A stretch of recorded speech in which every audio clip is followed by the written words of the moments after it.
Bonjour à tous et bienvenue à cette grande édition de la rétrospective 2021 sur Bosolo Télévision. 365 jours déjà se sont écoulés durant l'année 2021. Grand est notre plaisir de vous tenir informés tous les jours et surtout en temps réel, sans relâche, puisque l'année 2021 s'est clôturée, une raison pour nous de vous faire revivre les différentes activités qui ont marqué l'actualité au cours de l'année 2021 qui vient de tirer sa révérence. Nous précédons dans cette édition spéciale de la rétrospective des faits marquants 2021 qui ont fait la une, comme je vous l'ai dit tout à l'heure, tout en vous montrant comment différentes institutions étatiques et para-étatiques de la nation ont mené leurs activités. Le point, mais aussi le point faible, question de vous faire revivre ces moments de fortes agitations qui ont caractérisé l'année, surtout sur le plan politique, économique, social et sécuritaire. Ce plateau va connaître la présence de plusieurs intervenants de toutes les tendances confondues, c'est-à-dire opposition, majorité, société civile qui ont accepté de commenter les événements passés dans ces plateaux spéciaux de la rétrospective de la rédaction de Bosolo Télévision. Voilà, très chers téléspectateurs, je vous annonce déjà que sur nos plateaux, nous aurons Jean-Baptiste Kassekwa qui est député national élu de Goma. Et il est aussi le député national plutôt de l'ECD, parti cher à Martin Fayoulou Madidi de l'opposition. Et nous aurons aussi Jerry Loubala qui est président du parti politique Kita. Avec lui, nous allons parler aussi d'autres sujets d'actualité, mais il va nous expliquer c'est quoi Kita et Kita milite sur quoi. Et nous aurons Fiyou Ndondo Boni. Fiyou Ndondo Boni est président du parti Orange. Voilà, sans plus tarder, je vais vous présenter la personne qui va co-présenter cette édition ensemble avec moi. Il s'agit bel et bien de Guy Bouchard-Djofé. Guy Bouchard-Djofé, question de donner un caractère spécial à cette grande édition. Guy Bouchard-Djofé, il est spécialiste maison concernant l'Assemblée nationale, les Sénats ainsi que d'autres activités. Mais il est notre envoyé spécial au Sénat ainsi qu'à l'Assemblée nationale. Guy Bouchard-Djofé, bonjour et bienvenue. Bienvenue Mamelo, merci surtout de Bonne année. Confiance. Bonne année à vous aussi. Merci de cette co-animation de l'édition rétrospective de 2021. Guy Bouchard-Djofé, est-ce qu'il y a moyen de nous faire revivre encore les différentes activités de l'Assemblée nationale ainsi que du Sénat avant de prendre notre invité? Il y a eu pas mal de choses qui se sont déroulées dans les deux chambres du Sénat, à savoir l'Assemblée nationale et les Sénats. Les activités se sont déroulées durant l'année 2021, surtout que la session de septembre 2021 venait de se clôturer, c'est 24 décembre 2021. Il y a eu le vote de loi, il y a eu la ratification des accords avec d'autres États et institutions. L'Assemblée nationale s'est attelée de faire son travail. Mais avant d'entrer dans les vifs, j'aimerais d'abord vous passer cet élément qui est le président de la République avait décrété l'année 2020 comme année de l'action pour mettre en exécution certains projets évoqués lors de sa prise du pouvoir. Malheureusement, l'année 2021 n'a pas tenu ses promesses compte tenu de plusieurs rebondissements politiques, sanitaires. Elle a été aux yeux de Congolais lambda une année de réaction. Le président de la République, Félix Tshisekedi, a quand même fait de prouesses sur le plan continental en sa qualité de président en exercice de l'Union africaine. Un résumé de quelques activités réalisées par le président de la République, Félix Antoine Tshisekedi Tshilombo, dans ses condensés de la rédaction.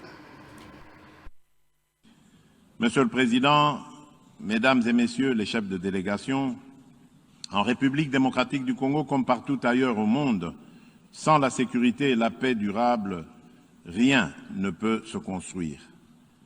La sécurité et la paix sont des conditions sine qua non du progrès des nations. Le peuple congolais en a besoin pour sa prospérité et la construction de sa démocratie encore fragile. C'est pourquoi je consacre toute mon énergie et attache le plus grand intérêt à la fin de l'insécurité, des massacres et des pillages, et à l'instauration d'une paix durable dans l'ensemble de la République démocratique du Congo, ce qui contribuera davantage à l'organisation d'élections libres, transparentes inclusive et crédible prévue en 2023. La République démocratique du Congo a pris les résolutions suivantes. Accroître notre contribution déterminée au niveau national en l'apportant à 21% de réduction d'émissions de gaz à effet de serre à l'horizon 2030. Lancer un programme visant à planter 1 milliard d'arbres à l'horizon 2023. Élargir notre mix énergétique en combinant l'hydroélectricité, le solaire, la biomasse, etc. Le plan national stratégique de développement ainsi que les politiques publiques sectorielles qui en découlent se fondent sur cette vision. Par ailleurs, la protection des droits des communautés locales et des peuples autochtones est capitale. Nous nous engageons à en tenir compte dans notre stratégie d'industrialisation, d'investissements agricoles et dans la gouvernance forestière. La réorientation envisagée des productions agro-industrielles vers des zones savanicoles, c'est-à-dire hors des zones forestières et des tourbières, cristallise la volonté claire de mon pays à conserver les forêts des communautés locales et à garantir les droits des peuples autochtones. J'encourage les investissements structurants ainsi que les partenariats constructifs en direction des pays du bassin du Congo, dont la République démocratique du Congo représente les 60%. Mesdames et messieurs, pour clore mon propos, je voudrais souligner qu'outre l'urgente question de mobilisation des ressources adéquates, il faut joindre à cela plus de synergie d'action et de mutualisation de nos efforts à tous les niveaux.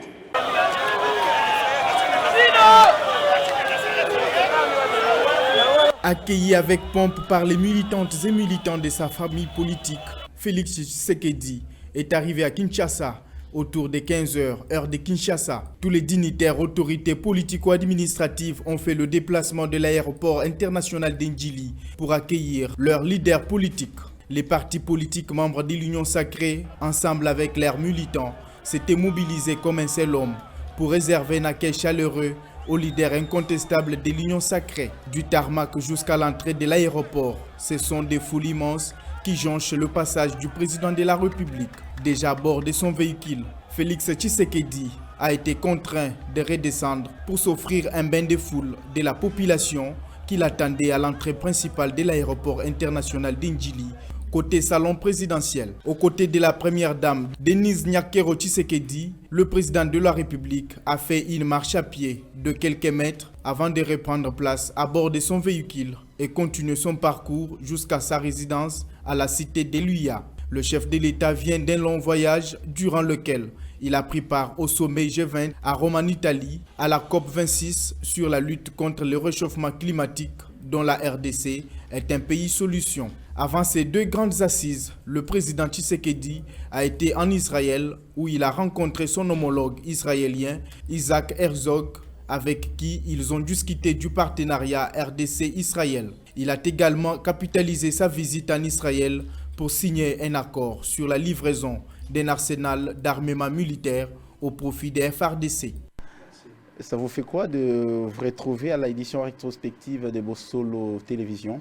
2 ans après la prise du pouvoir du président de la République démocratique du Congo, Félix Tshisekedi, 2021 a été une année qui aura connu plusieurs rebondissements dans la sphère politique congolaise en général et au Parlement en particulier. Il fallait être d'un haut optimiste pour croire à la chute du bureau Mabunda à l'Assemblée nationale de la RDC. À l'époque, l'institution est dominée et était encore dirigée par le Front commun pour le Congo de Joseph Kabila, ex-président de la République. Pourtant, l'issue a été sans pardon contre les bureaux Janine Mabunda au perchoir de l'Assemblée nationale. Après la chute de Mabunda, la joie n'a pas été au rendez-vous au Front commun pour le Congo. Le Parti du peuple pour la reconstruction et la démocratie, PPRD, son parti politique, s'est montré particulièrement fair-play dans ses premiers mots publiés sur Internet. Le parti s'adresse aux siens, tel à une armée, reconnaissant qu'on ne gagne pas toujours. Courage, camarades, on ne gagne pas à tous les coups. Redressons nos têtes rapidement. La douleur est profonde, mais elle ne doit pas nous embrouiller. Chers soldats, Peut-on lire sur les comptes Twitter, la page semble tourner son chagrin. Dans le même sens, Félix Kabange-Numbi, membre du Front commun pour le Congo, s'est dit convaincu que ce n'est qu'une bataille qui a été perdue. Mais pour motiver les troupes, l'homme se montre confiant à l'avenir. Pendant ces temps, un prochain bureau définitif devra être voté par la suite du quinquennat. Mais déjà, nombre de Congolais croient que la chute du bureau qui conduisait Mabunda a sauvé l'Assemblée nationale du risque de la dissolution tel qu'envisagé par le président Félix-Antoine Tshisekedi. Ce vote avait deux allures de tests grande nature pour le chef de l'État congolais. Le 6 décembre, il avait annoncé la nomination d'un informateur chargé d'identifier une nouvelle majorité, mettant de facto fin à la coalition qu'il formait avec le Front commun pour le Congo de Joseph Kabila depuis son arrivée au pouvoir. Pendant les 10 jours qui ont suivi, les tensions ont tourné à l'affrontement entre les partisans du président Tshisekedi et ceux de son prédécesseur. À l'extérieur comme à l'enceinte, même du palais du peuple, le heurt ont fait plusieurs blessés. La chute du bureau Janine Mabunda a fait un revers pour le Front commun pour le Congo, tant la présidente de la Chambre basse du Parlement, deuxième personnalité de l'État dans l'ordre protocolaire, jouait un rôle clé dans les dispositifs de Kabila. Du bras de fer autour de la prestation des serments de juges de la Cour constitutionnelle, au choix du président de la prochaine Commission électorale nationale indépendante CENI, en passant par la réforme judiciaire voulue par le FCC, les relations entre Mabunda et Félix Tshisekedi s'étaient considérablement dégradées au cours de l'année 2020. La pétition approuvée reprochait notamment à Mabunda une gestion opaque de la caisse de l'Assemblée nationale. Les signataires accusaient aussi la présidente de l'Assemblée nationale de s'être illustrée par des initiatives cavalières, conflictogènes et partisanes, citant notamment son appel au boycott de la prestation des serments de juges de la Cour constitutionnelle dont les camps Kabila contestaient la nomination. Invité à prendre la parole, comme chaque membre du bureau mis en cause, l'intéressé à dénoncer des inexactitudes dans les accusations portée à son encontre, pointant plusieurs contradictions et conclut son discours en présentant des excuses aux députés auxquels elle a demandé de rejeter ses pétitions. Après cette chute, une nouvelle ère politique s'établit par une autre majorité issue de l'Union sacrée, décrétée par les garants de la nation, avec son divorce avec son ancien partenaire Joseph Kabila. Après élection, le président du bureau provisoire Christophe Mbosso se confirme enfin au poste du président de cette prestigieuse institution en remplacement de Janine Mabunda déchue. Que retenir de l'Assemblée nationale sous Christophe Mbosso? Cette question mérite d'être posée. L'Assemblée nationale sous Mbosso était face aux impératifs des temps, mais ses présidents a su investir le gouvernement Samalou Kondé après une longue période d'attente, des tractations politiques intempestives de tous bords. Dans ces mêmes élans, vu la question des élections de 2023 s'est posée, il était plus qu'utile de mettre les batteries en marche par la mise en place du bureau de la CENI, ce qui fut fait. La loi des finances 2022, la loi de reddition des comptes 2021 et la loi rectificative du budget ont également fait l'objet du débat dans cette chambre de la représentation nationale. Outre ces points évoqués, au vu de la situation sécuritaire préoccupante dans la partie est du pays, une option a été finalement levée au niveau du Parlement de proroger la mesure exceptionnelle sur l'état de siège pour une durée de 15 jours dont on se retrouve déjà à la 15e prorogation. La situation sur les terrains des opérations reste délétère malgré l'appui de forces étrangères afin de traquer les assaillants qui opèrent en Ituri et au Nord Kivu sans foi ni loi. Au perchoir, les discrets, Christophe Mbosso prend rapidement ses marques et se distingue par quelques prises de parole tranchantes comme lorsqu'il tense l'orgueil inutile de Sylvestre Ilunga Ilunkama qui a refusé de se présenter devant la plénière pour le vote de la motion de défiance le visant, ou lorsqu'il exhorte les députés à quitter le groupe armé jugé difficilement accessible par certains de ses collègues. Mbosso est avant tout un soutien plus qu'explicite du président au sein d'une nouvelle coalition qui réunit des forces politiques aux intérêts parfois contraires. Il n'hésite pas, comme le 12 septembre au quartier populaire de Kanlouka, à enraguer ses militants au rythme des Fachi Béton. Mais son franc-parler et son militantisme lui valent quelques polémiques en juin dernier. Après 2 revers coup-sur-coup sur la majorité au Sénat d'abord, pour lever l'immunité de Matata Ponyo puis à l'Assemblée nationale, avec le rêve d'inscrire à l'agenda un projet de loi permettant au gouvernement de statuer sur certaines matières en dehors de la plénière, c'est au doyen des élus qu'est confiée la tâche de ressouder les troupes. Mais à l'occasion de la réunion qu'il convoque le 12 juin à l'hôtel Fleuve Congo pour déterminer la situation, l'annonce d'un don de 500 jeeps pour les élus provoque un tollé. Ces dernières semaines, c'est surtout sa gestion de l'Assemblée nationale qui fait l'objet des critiques de certains parlementaires qui l'accusent de museler le débat. Il a gelé la question de contrôle. Le débat ne reste nullement le droit d'initiative des députés. Les plénières sont organisées à l'improviste, sans planification des urgences et des priorités de l'agenda législatif. Le tout avec un zèle préjudiciable à l'Assemblée nationale, résume Délice Sanga, député du parti En Vol, membre du J13. Il fonctionne comme Janine Mabunda, la forme en moins. C'est un exécutant tacle un autre élu de la majorité. S'il semble peu probable à ces stades que cette contestation représente une réelle menace, une pétition initiée par le député Adrien Poba, élu du Congo central, avait tout de même commencé à circuler. La dernière réaction, la plénière du vendredi 3 décembre 2021 à l'Assemblée nationale, a été marquée par une vive tension où le député Délice Sanga a sévèrement critiqué la gestion de la question du budget 2020. Il a dénoncé la délinquance financière dont le chef des autorités du pays, ce qui n'a pas plu au président de cette chambre basse du Parlement congolais Christophe Mbosso, qui a demandé au député Délice Sanga de retirer ses propos. C'est vous qui êtes délinquant alors, a lancé le président de l'Assemblée nationale suite au refus de ces derniers. Revenant sur l'accrochage avec le président de l'Assemblée nationale, Délice Sanga a lancé Mbosso, c'est un voyou.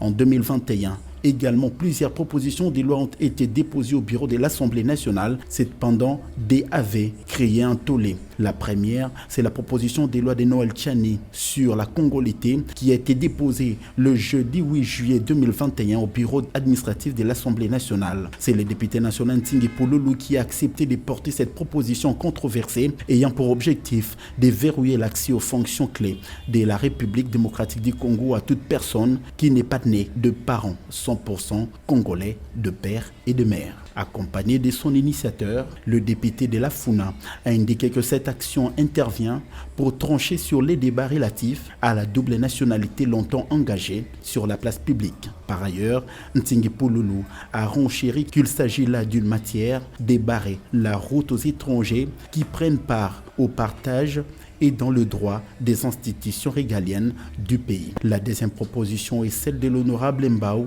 qui avait proposé que le jeune fille rurale soit dotée à $200 et urbaine à $500.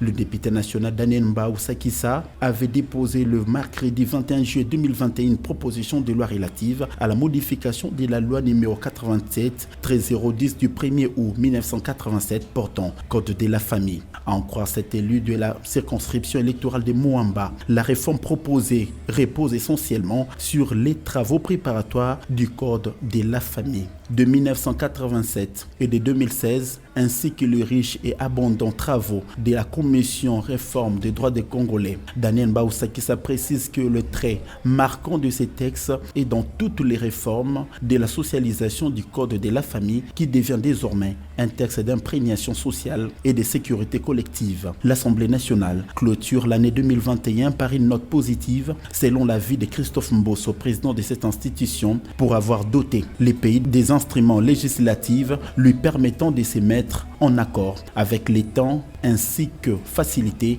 l'émergence de la République démocratique du Congo. D'ailleurs, le président de la République, Félix Tshisekedi Tshilombo, est revenu sur différents points lors de son adresse à la nation au Congrès en rappelant la responsabilité de la Chambre basse du Parlement dans l'adoption des lois qui pourront faciliter la tenue prochaine des élections dans les délais constitutionnels. L'Assemblée nationale clôture la session de septembre dans un désir ardent de revenir en mars 2022 avec l'envie de travailler pour booster la République à aller de l'avant dans la recherche de la concorde nationale cimentée par la tenue des bonnes élections crédibles et apaisées. différentes activités des manières flair de l'Assemblée nationale, qui est votre chambre. Vous représentez le peuple congolais dans cette chambre de la République. Mais ça donnait l'air d'un théâtre, cette législature 2021. Comment jugez-vous l'action menée par les bureaux définitifs conduits par Mbosso Kodi après la déchéance de Janine Mabunda et tout ce qui est comme corollaire? Le 10 décembre de l'année passée, l'Assemblée nationale a mis en place le bureau Mbosso Kodi. Parmi les choses qui auraient tenu mon attention, c'est que 6 jours avant cette date, à plus de 320 voix, cette même chambre venait d'applaudir le budget de l'ancien Premier ministre Ilunga Ilukamba. Et 6 jours après, c'est-à-dire en une semaine, les mêmes députés font volte-face pour désavouer non seulement le bureau Mabunda, et par la suite désavouer Ilukamba. C'est l'illustration parfaite que notre chambre fonctionne comme une machine télécommandée. Vous ne pouvez pas vous imaginer que le 4 décembre, le même député vote le budget Ilukamba pour dire qu'il lui renouvelle leur confiance et qu'un mois après, il lui retire la confiance. C'est dire que, je suis désolé de le dire, le député a manifesté qu'il fonctionne sur mot d'ordre. Et ça, c'est triste, c'est désolant. Alors, le bureau définitif conduit par les citoyens Mbosso a été mis en place. La première session qu'il a eu à présider, c'est la session de mars, qui a été prolongée jusqu'à septembre du fait de l'état de siège. Et ensuite, la session de septembre, qui a été clôturée le 24 de ce mois. Ce que j'ai retenu, c'est que, comme du temps de la présidente Mabunda, une fois de plus, l'Assemblée nationale a été incapable de sanctionner. Tenez, le 24 avril, l'Assemblée nationale a voté une résolution qui serait historique pour changer le cours de la situation sécuritaire à l'est de la RDC. Une résolution portant création d'une commission d'enquête au sujet du détournement des fonds alloués aux opérations. Jusqu'à ce jour, cette résolution est dans les tiroirs. Deuxième refus de l'Assemblée à sanctionner, l'affaire RAM. Les débats étaient houleux. Et tout dernièrement, la commission ECOFIN a démontré que cette histoire de RAM n'existait nulle part dans le budget de l'État. L'Assemblée, une fois de plus, s'est refusée de sanctionner les auteurs de cette escroquerie. Je ne peux pas oublier la triste expérience de l'éruption volcanique du 22 mai de cette année à Goma. Tout justement. L'Assemblée a organisé une plénière consacrée à l'interpellation du ministre chargé de la gestion du secteur de la recherche scientifique. J'étais le porteur de cette interpellation. Il a été établi que des fonds avaient été débloqués tout au long de l'année 2020. Que ces fonds-là étaient destinés à la surveillance de l'éruption volcanique, à la motivation du personnel, à l'achat de matériel. Ces fonds avaient été détournés. Aucune sanction n'a été prise. Bref, comme dans beaucoup de dossiers à l'Assemblée nationale, eh bien, nous avons été incapables de sanctionner. La session de mars a été aussi marquée par une histoire rocambolesque. L'histoire de la rencontre du 18 juin à l'hôtel Congo Fleuve Congo, l'affaire de la promesse des jeeps aux députés. Parce que 3 jours avant, le député venait de poser l'unique acte qui m'a réjoui. Comme membre de l'Assemblée, ce jour-là, le député a refusé que la loi portant habilitation du gouvernement à proroger l'état des sièges de manière automatique. Les députés ont donc, à l'unanimité, refusé que ce projet de loi soit inscrit à l'ordre du jour. 3 jours après, Mbosso Bengi Bango, na Congo Fleuve, et à ça le discours que le chef de l'État va honorer sa promesse la promesse d'Égypte. Comble de l'histoire, avant le 24 décembre, est-ce que c'est parce que la promesse a été honorée? Les députés sont revenus sur leur décision. Ils ont finalement accordé l'habilitation. Voilà comment nous avons fonctionné en faisant des rétropédalages sur nos propres résolutions, nos propres décisions. Bref, pour moi, première année de Mbosso Kodia comme président, première année de la coalition Union Sacrée à l'Assemblée, eh bien, nous avons reculé. D'ailleurs, comme l'a dit un internaute, l'Assemblée s'est transformée en complexe scolaire où on peut refuser la parole à un élu du peuple à 2 reprises. Complexe scolaire Mbosso Kodia. Vous demandez la parole et si vous conjuguez un verbe qui ne lui plaît pas, il dit je vous retire la parole. Souvenez-vous de l'Essida avec Delis Sanga. J'en ai moi-même été victime à plusieurs reprises. Bref, de mon point de vue, l'année 2021 a été caractérisée par un échec. Notre échec en tant que parlementaire a impacté la gouvernance de notre pays. Le pays attendait de nous un exercice fort du contrôle parlementaire. Malheureusement, comme toujours, cela a été parmi nos points faibles. Sans oublier d'autres scénarios autour de la CENI.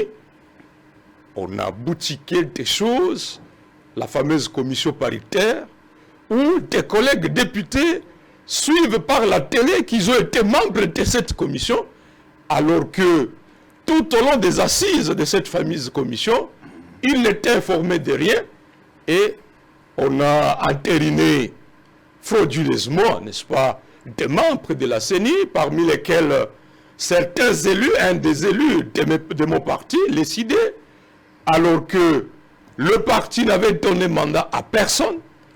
Il a été entériné pour les comptes de l'opposition, jusqu'à ce que vous venez d'assister à ce qui s'est passé, où l'on a prétendu compléter la CENI par la pratique de débauchage. Bref, c'est une année qui n'a pas été rose, où le député, à mon avis, n'a pas été véritablement honorable.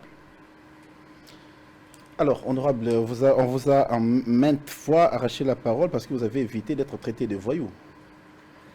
Traité de voyou, je ne voudrais pas prendre ici les mots de mon collègue Sesanga. Mais en réalité, Mbosso a failli à sa mission. Par exemple, la question de l'évaluation de l'état des sièges. À maintes reprises, nous avons dit nous devons aider le gouvernement à être sérieux dans la gestion de la question sécuritaire. Mais même la résolution votée par nous-mêmes, après avoir dégagé des éléments vérifiables, que des fonds destinés aux opérations étaient détournés, nous avons été incapables de sanctionner. Et aujourd'hui, la situation, comme je l'ai dit tantôt, elle est humiliante, au point que les populations placent leur espoir dans une armée qui a été ennemie hier. Plutôt que de la placer dans notre propre armée, c'est la situation. Je viens de Tebboune et je vous disais, la population de Mongol dit, nous espérons que c'est l'arrivée des Ougandais qui nous apportera le salut. La situation, la population de Béni dit la même chose. Dit d'ailleurs, nous souhaiterions que ces étrangers assurent le contrôle de la logistique et du commandement. Ça me fait mal au cœur. Parce que l'Assemblée n'a pas assumé ce rôle. Nous avons voté des recommandations allant dans le sens d'exiger le changement de la chaîne de commandement à différents niveaux, allant dans le sens de contrôler jusqu'à quel degré les fonds débloqués pour améliorer les conditions de vie des militaires et de leurs familles étaient effectivement destinés sur le terrain. L'Assemblée n'a rien fait de tout ça. On s'est limité à un théâtre au niveau du palais du peuple. C'est triste. Jean-Baptiste Kassé, quoi, il n'y a pas de côté positif pour l'Assemblée nationale? Côté positif, j'ai du mal à le trouver. Madame, vous êtes congolaise. Qu'est-ce que l'Assemblée a fait et qui ait produit un impact positif dans votre vécu quotidien, dans le vécu des habitants de Maluku, des habitants de l'Équateur. L'Assemblée, madame, a une grande responsabilité, un pouvoir énorme. J'ai vu, lorsque, à 2 reprises, les députés de l'Ituri et du Nord Kivu ont fait un front commun pour exiger l'évaluation de l'état des sièges, comment les choses ont failli bouger. Mais tout d'un coup, on a débloqué la pression. Bref, pour moi, j'ai du mal. Je suis peut-être excessif, mais sincèrement, je ne le trouve pas. Nous avons demandé paisiblement que le bureau de l'Assemblée, qui n'était pas capable de nous expliquer quelle était l'origine des jeeps que nous prétendions nous distribuer et qui ont été distribués à beaucoup de collègues, nous avons demandé que les fonds destinés à l'achat de ces jeeps soient affectés aux signatures de volcans, soient affectés à la prise en charge des militaires. Personne ne nous a écoutés. Donc, qu'est-ce que l'Assemblée a fait? Nous avons été incapables de sanctionner les auteurs de dépassements budgétaires. Il y a des secteurs vitaux qui ont été dépourvus de moyens votés par nous au budget. Et à la fin de l'exercice 2021, on vous dit, tel ministère, droits humains, n'a été doté que de 0,5%. Et l'Assemblée n'a eu que ses yeux pour observer, incapable de sanctionner. C'est par là que l'Assemblée aurait contribué à améliorer les vécus dans beaucoup de secteurs. Donc, en refusant de sanctionner, l'Assemblée s'est interdit d'être véritablement utile pour le peuple que nous sommes censés représenter. Voilà, merci. Quand vous venez de parler des jeeps, nous allons suivre tout à l'heure un élément, soit un point de presse de la MOCA par rapport à la distribution de jeeps.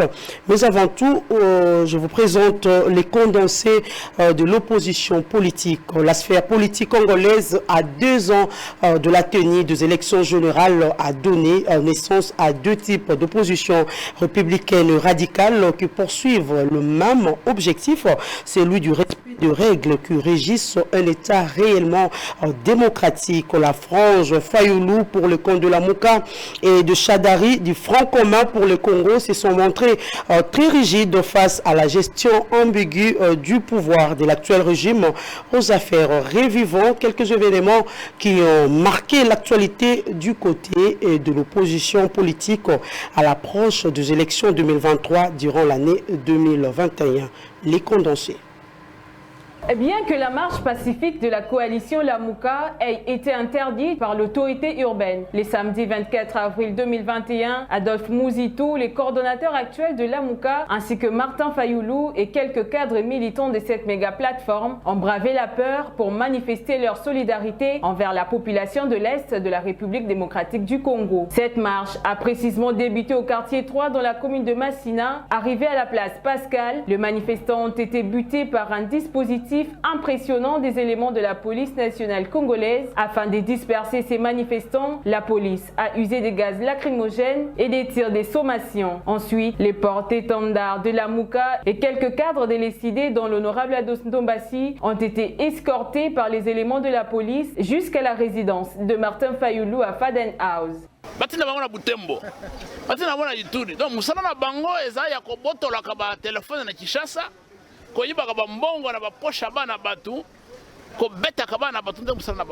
Cette journée d'aujourd'hui, c'était une journée de solidarité, une marche pacifique dédiée pour nos frères de l'Est du pays.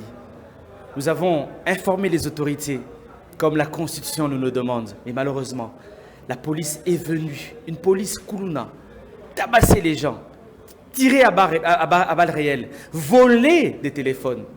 Vous voyez même qu'un téléphone s'est permis de mettre sa main dans le pantalon de Fayoulou. À l'issue de cette marche, plusieurs militants ont été interpellés par la police, indignés du comportement des éléments de la police, d'autant plus que leur manifestation consiste à compatir avec le frère et sœur qui meurent à Beni Boutembo. Quelques manifestants se sont exprimés en ces termes.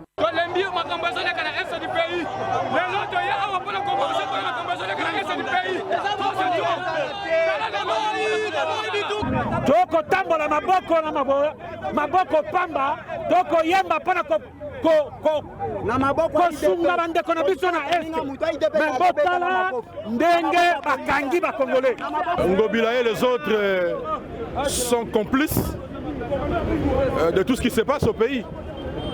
Je ne peux pas comprendre, dans un pays comme la République démocratique du Congo, où la population est chosifiée. Pour sa part, la police dit avoir fait respecter la décision des autorités établies, car le gouverneur de la ville avait, via une lettre, notifié le coordonnateur de la Mouka, Adolphe Muzitu, sur les raisons qui ont motivé l'interdiction de cette marche. La rédaction de Bossolo Télévision déplore le bavure policière constaté lors de cette marche du 24 avril 2021.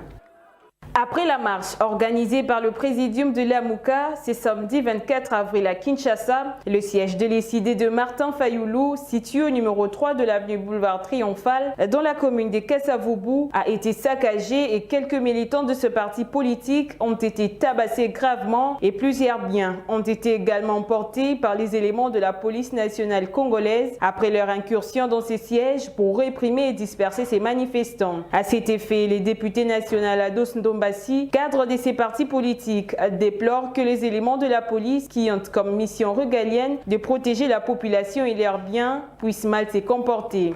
Nos militants étaient bien sûr dans le siège en train de chanter et la police est venue les charger, entrer dans le siège, saccager mais aussi piller. Ils ont pillé plusieurs biens, ils ont cassé plusieurs chaises, plusieurs vitres. Vous voyez même la porte principale a été cassée bien sûr par les policiers congolais.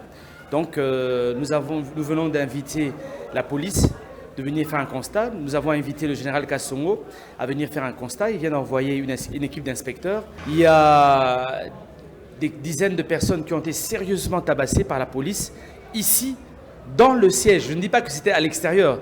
Ça s'est passé à l'enceinte, mais dans les bureaux du parti SID.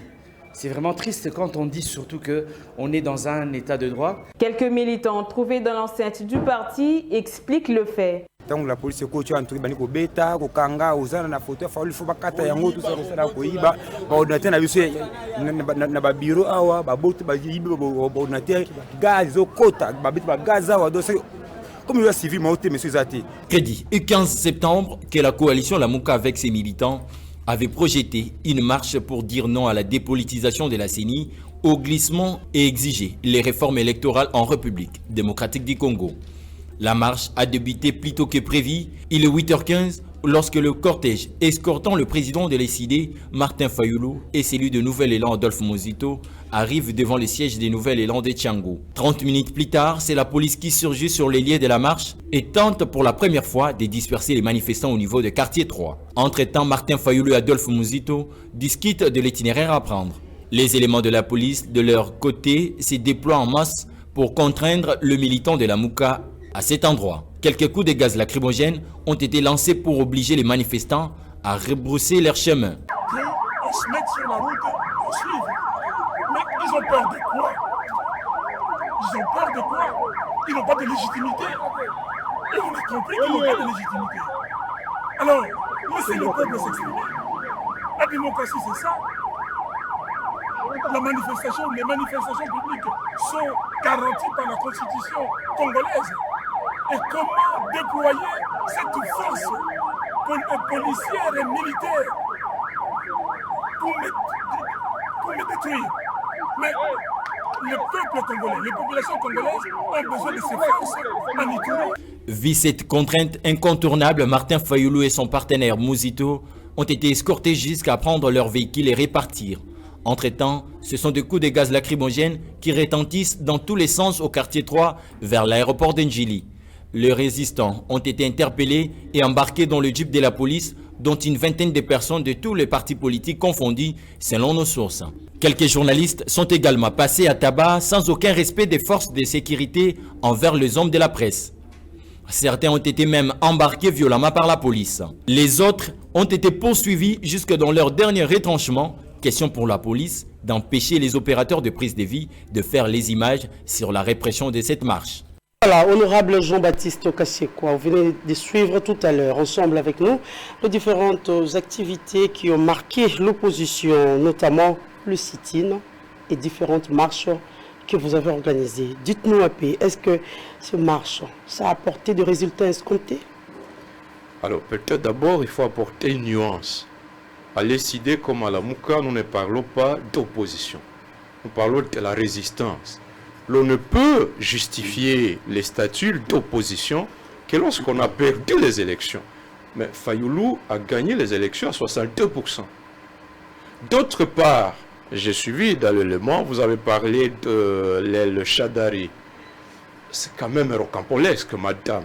Le bloc patriote. Le FCC qui était majoritaire, au cours de la même législature, se retrouve tout d'un coup dans l'opposition. Par achat des consciences, achat des députés au cours d'une même législature. Et donc c'est quand même délicat dans notre contexte de parler d'opposition, conformément à la loi. Maintenant, dans le cadre de la résistance, nous avons porté plusieurs dossiers. Le dossier de la mainmise de M. Félix à la Cour constitutionnelle. Le dossier de sa mainmise sur la CENI, où le décor de la fraude pour les prochaines élections est clairement planté. C'est là le sens, l'objet de manifestations, de sit-in que nous avons eu à organiser. Nous avons porté également la question RAM, de même que la question de tuerie à l'Est. Est-ce que ces manifestations ont porté quelque chose? Bien, il est vrai que la menace que les manifestations pouvaient représenter reste peut-être faible. Néanmoins, étant donné que nous avons revendiqué des choses vraies, eh bien, Luther King a dit « La vérité vaincue est plus forte que le mensonge triomphant ». Aujourd'hui, l'union sacrée bouche les oreilles pour ne pas comprendre que la confiscation, la politisation à outrance de la CENI nous conduit droit au mur. Mais le moment venu, madame, les mêmes causes produisent les mêmes effets. La fraude électorale de 2019 produit la crise dans tous les secteurs de la vie aujourd'hui, dans le secteur de l'éducation, secteur de la santé, gestion Covid. Vous avez suivi les rapports de la Cour des comptes. Comment la magouille s'organise dans le secteur militaire. Est-ce que nous devons continuer dans ce sens-là? C'est là le sens de manifestations, de sit-in que nous avons continué à organiser pour tirer la sonnette d'alarme et dire, chers compatriotes, le pays est à la dérive, est à la croisée de chemin. Combien nous ont écoutés? C'est d'ailleurs dans ce sens que le président élu Martin va se prononcer ce soir pour continuer à sonner l'alarme et pour dire le danger est plus imminent qu'il y a 3 ans, que nous devons cesser de dormir sur nos oreillers. Je vous ai dit, les populations martyres de l'Est sont obligées aujourd'hui d'attendre leur salut de leur bourreau parce que la gouvernance politique sécuritaire au niveau de la capitale est à faillite. Donc, nos sit-ins peuvent n'avoir pas conduit à un renversement spectaculaire. Néanmoins, nous avons continué à sonner l'alarme et à servir de sentinelle de la vérité des urnes. Nous avons fait de la vérité des urnes notre cheval de bataille. Nous avons dit, nous n'accepterons plus que le vote des Congolais, leur bulletin soit jeté aux poubelles et que la CENI fabrique des résultats dont on ne connaît pas le fondement. C'est comment là demeure et c'est autour de ça que nous continuons à nous mobiliser. Et pensez-vous que la population est toujours derrière vous? La population, à grande partie, elle est derrière nous. Mais la répression a repris d'intensité. Pensez par exemple aux 13 militants de la Lucha qui sont en prison depuis 8 mois à Beni. À tous ces militants de la Lucha recherchés à Goma, simplement pour avoir dit non à l'éventualité d'une entrée d'une police étrangère sur notre sol. Ici, c'est pareil, vous avez suivi dans l'élément à combien Martin Fayoulou, beaucoup les sièges de télécidés saccagés. Donc, il y a eu de la répression au point que ça met en danger l'avenir de l'exercice des libertés dans notre pays. Pourtant, La Constitution consacre que nous sommes un État de droit et personne ne nous obligera d'y renoncer. Donc, qu'importe ces répressions, nous sommes contraints de persister, de renforcer la résistance et nous y arriverons. Que diriez-vous aux gens qui pensent que le chien aboie, la caravane passe? C'est vrai avec les différentes chansons de l'opposition, non à la dépolitisation de la CENI, non à Kadima comme président de la CENI, vérité des urnes. Et ils disent le chien aboie, la caravane passe, le train des élections est déjà en marche. Le train est en marche pour cogner les murs, madame. Comment ça? Oui. La crise est visible. Pour que Félix lui-même, je me pose la question s'il trouve actuellement du sommeil. La situation alerte, je vous l'ai dit. De Ouvira, vous suivez des bruits de bottes entrées des Ougandais. Même lorsque les groupes armés se rendent volontairement, Félix est incapable de mettre sur pied le programme DDRC. Donc il est incapable d'orienter même ceux-là qui se sont rendus volontairement. À plus forte raison, ceux-là qui décident de résister. Donc, les chiens à bois, la caravane pas, je pense que la caravane est sur le point d'être bloquée. Et comme je l'ai dit, la vérité... Mais la chanson de la vérité des urnes n'existe plus. Hein. Aujourd'hui, c'est la dépolitisation. Demain, ça sera une autre chanson. Hein. Cette vérité des urnes, nous étonnons. Est-ce que vous pensez que les Congolais vont accepter demain que, à nouveau, Kadima et les siens s'asseyent pour dire nous attribuons autant de députés à tel parti de l'Union sacrée, à tel autre nous donnons autant, des gens qui n'auront des comptes à rendre à personne et par contre qui seront visiblement dépendants des pays voisins qui les auront mis au pouvoir? Non.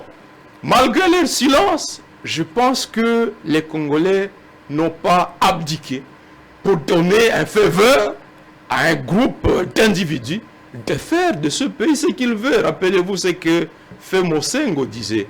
Ce pays n'est pas une plantation qu'un individu aurait hérité de son père. C'est un patrimoine commun. Et pour le bien du Congo, il y a des compatriotes, les Rossi, les Likungulula, qui ont payé de leur vie. Nous ne lâcherons pas. Que nous restions une minorité de 2, de 3, nous allons continuer à résister, à nous battre pour que l'état de droit soit véritablement respecté dans notre pays. Pourquoi ne pas affûter les armes pour 2023 au lieu de se consacrer à la vérité des urnes et autres? Madame. Ou soit implanté et sidé dans toute la province ainsi que dans toutes les communes de la ville de Kinshasa. L'implantation de l'ECD se poursuit paisiblement. D'ailleurs, aujourd'hui, nous clôturons le Conseil national de l'ECD. Je viens de Bunia pour participer à l'implantation du parti à Goma. Je vais à Bukavu. Donc, le travail s'est fait dans les limites de nos moyens. Vous savez, nous fonctionnons avec les contributions de nos membres. Mais au-delà de ça, nous ne pouvons pas nous préoccuper que de l'implantation du parti politique alors que le pays est au bord de l'implosion. La balkanisation est à deux bouts de sa réalisation, madame. Israël vient de Bunia. S'il est nécessaire, il doit vous dire, Mungwalu, le centre de la production de l'or, est inaccessible en véhicule. 80 km de Bunia, il faut une semaine. Les forces qui comptent, vous entendez parler de bruit de bottes M23 dans les triangles entre RDC, Ouganda, Rwanda.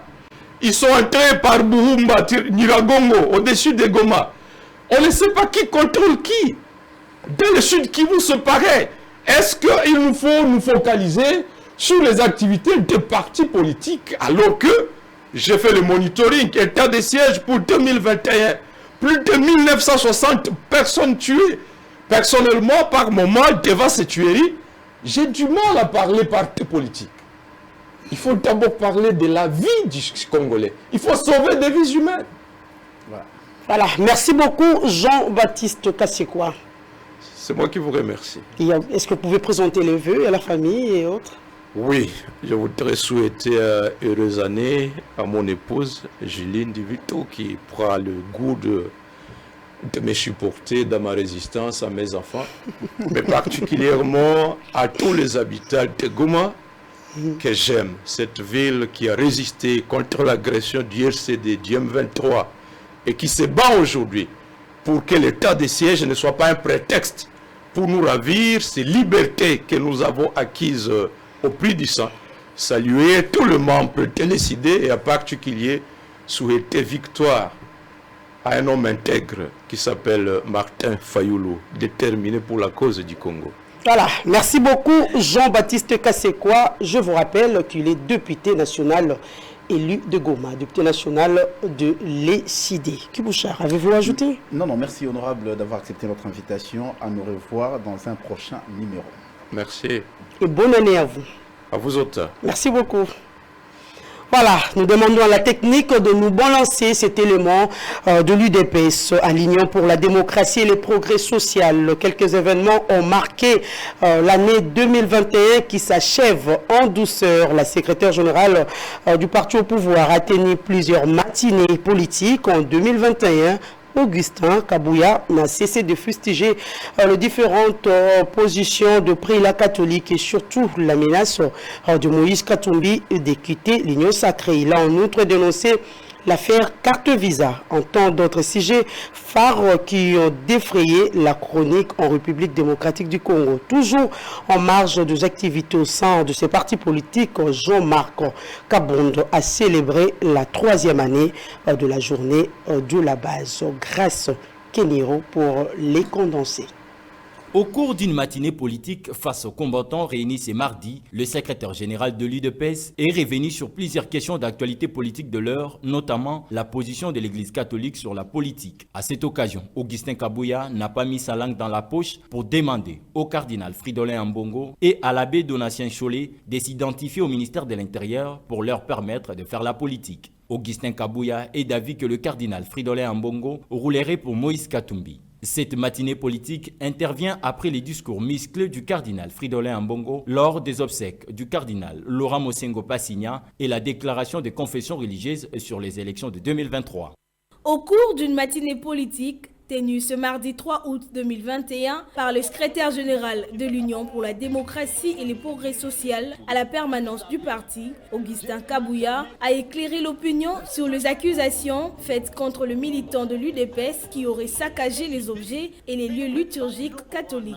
Depuis quand l'UDPS peut envoyer 16 personnes dans la rue pour revendiquer quelque chose? S'il était question de protester, on pouvait aller protester à la Senko, là où toutes les réunions se passent. Face aux propos désobligeants à l'endroit de son éminence, le cardinal archevêque de Kinshasa et du secrétaire général de la Senko, les accusant entre autres de politiser l'église, le numéro 2 du parti au pouvoir précise que ce sont des personnes mal intentionnées qui veulent s'attaquer au cardinal. Augustin Kabouya appelle par ailleurs à un cessez-le-feu et s'est dit prêt à aller aux élections de 2023. Vous ne pouvez pas ternir l'image d'un cardinal pour vos intérêts politiques de cette manière. Les choses doivent être dites clairement de cette manière. Évoquer les problèmes sous l'angle tribal, c'est ternir même l'image de ces cardinals. Si c'est à cause de nos interventions, de nos divergences de vie, nous regardons, nous décrétons un cessez-le-feu pour voir comment les choses se passent. Nous voulons aller aux élections en 2023. Pour rappel, la flambée des violences contre le prélat catholique faisait notamment suite à la position des évêques au sujet de la candidature de Denis Kadima à la présidence de la CENI. Soutenu pourtant par 6 confessions religieuses, M. Kadima est très mal vu par l'Église catholique et protestante. Le secrétaire général de l'Union pour la démocratie et le progrès social, UDPS, a, au cours d'une matinée politique tenue ce mardi 8 juin 2021, au siège du parti à Kinshasa, affirmé que les dossiers de cartes de crédit Visa liés au trésor public est vrai. Dans la foulée, Augustin Kabouya a fait savoir que la place de toutes les personnes impliquées dans cette affaire est la prison. Cependant, le numéro 2 du parti présidentiel insiste sur le fait que ce n'est pas un règlement des comptes. Carte Visa wana, c'est une réalité. Naza kosenga bande konanga mususu o baza kozwa ba risque ke balingi baya ko justifier makambo wana.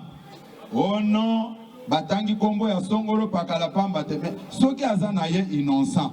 Botika ye mukolo bako bengisa ye akoloba ke naza innocent eza boete bango moko bayebi ndenge babando koyiba mbongo ya leta na bakarte visa na bango place na bango eza nde na makala ekozala problème ya règlement de compte te mbongo ya mboka bakoki kosakana na yango ndenge wana te. Il s'y est de noter que l'inspecteur général de finances, chef de service, Jules Alinghetti, a confirmé l'existence de ces cartes. Il a en outre indiqué que l'IGF se réserve le droit de dévoiler la liste de tous ces bénéficiaires de ces cartes de crédit liées au trésor public via la Banque centrale du Congo.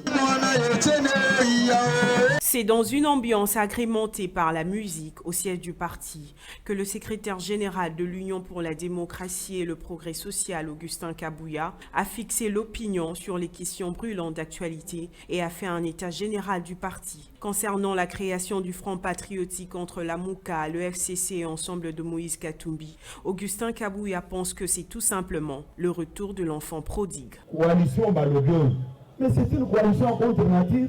C'est une occasion pour nous, pour tout ça la nyonso toyebi, nous toko sabinote, tokani malam. Bana bazongi pa mama na bango eka musabinote, tokani.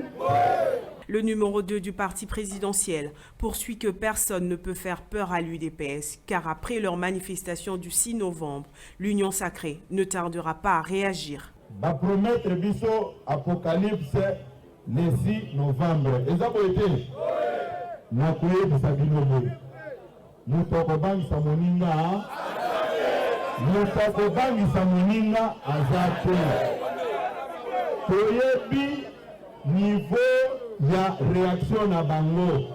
Puisque biso neto fabrika ki bango na makambo etali balabala.